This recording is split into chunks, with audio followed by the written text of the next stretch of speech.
to talk to you about the westward expansion and the major change that took place. The first major change that it caused was the rise of the great cotton growing industry in the South. Sugar growing also expanded and extended slavery.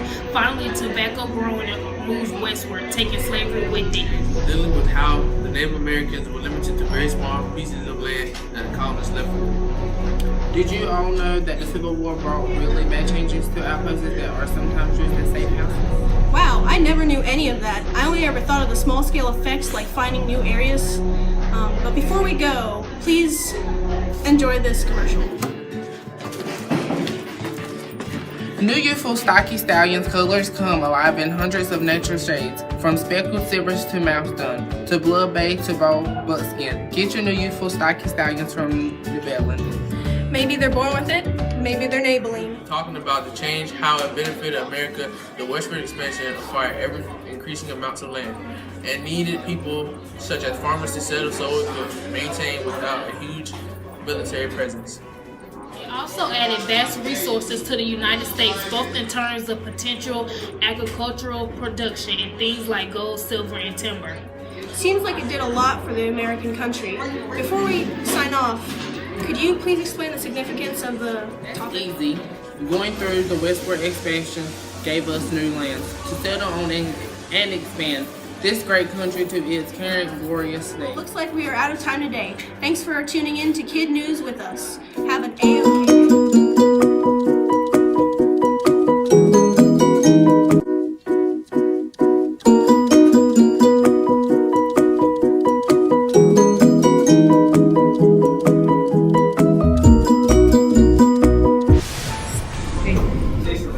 Yo, this is the 4 in the morning show. You got Davion and Nightmare.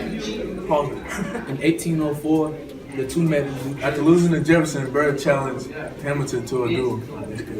the two met in New Jersey, and we had Britney Spears with the footage. Alright, where you at, Hamilton? Talking all that junk about election. What's up? What's up? What's up? Bop! Alright. I ain't gonna miss that. After the duel, Byrd fled the scene, and Hamilton died the day after. Lady Byrd was charged with murder and excluded from court.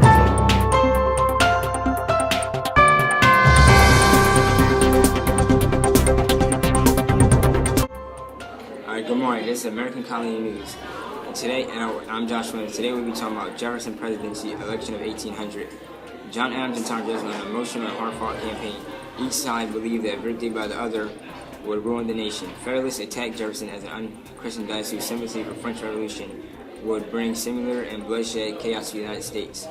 On the other side, the Democratic Republicans against John Adams denounced strong centralization of federal government. Election's outcome brought a dramatic victory for Democratic Republicans who swept both houses for Congress. So congratulations, Thomas Jefferson. I'm going to let you know I'll be discussing the slave trade, which was also known as the triangular trade. The slave trade was a constant battle between the northern states and the southern states. Northerners were for slavery, while the Southerners, on the other hand, was against it. Thomas Jefferson was in a constant battle of whether or not he wanted to be for or against slavery. Dun, dun, dun.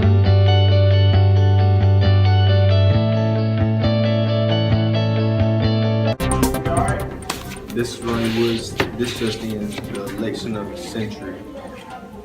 The election of 1800s is about to go down between the Federalists, John Adams, and the Democratic Thomas Jefferson. What's going to happen? Who knows? But before we get into the good stuff, we have a boring commercial. Vote for John Adams. You know why. He built our Navy and keeps aliens out of our countries.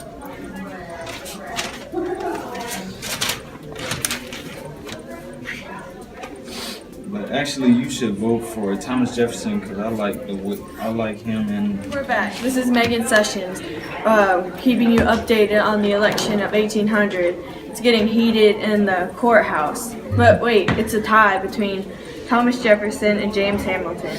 But here comes Hamilton, surely to put his opinion in this situation. Well, it seems that Hamilton has convinced some people, and Jefferson wins! But wait, dummy Congress is passing a new amendment, the 12th Amendment, which keeps the voting fair between president and vice president. And by the way, the Electoral College are the people whose votes actually matter. And that's it for today.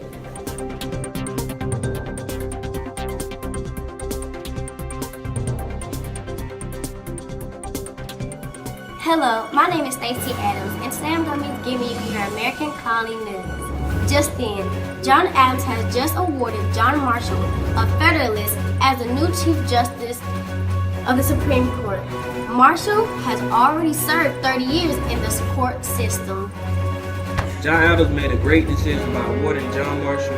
John Adams got the Congress to accept the Judiciary Act of 1801. They are called the Midnight Judges. They are Federalists, just like John Adams, so anti-Federalists, you better watch out. Alright, and now time for commercial break. When we come back, we'll be back with Thomas Jefferson on One Radio. Hi, I'm James Jefferson. Since John Adams left office, Jefferson did not agree to accept John Marshall as the new Chief Justice. Thomas Jefferson was a Now on to Kevin Washington. Hi, my name is Kevin. We're going to be talking about the Supreme Court in 1803. William Marbury, one of the Midnight Judges, had never received his official papers. The Act of 1789 required the Supreme Court to order the papers and be delivered as. That's all we have for today. Join in tomorrow for more American Colony News.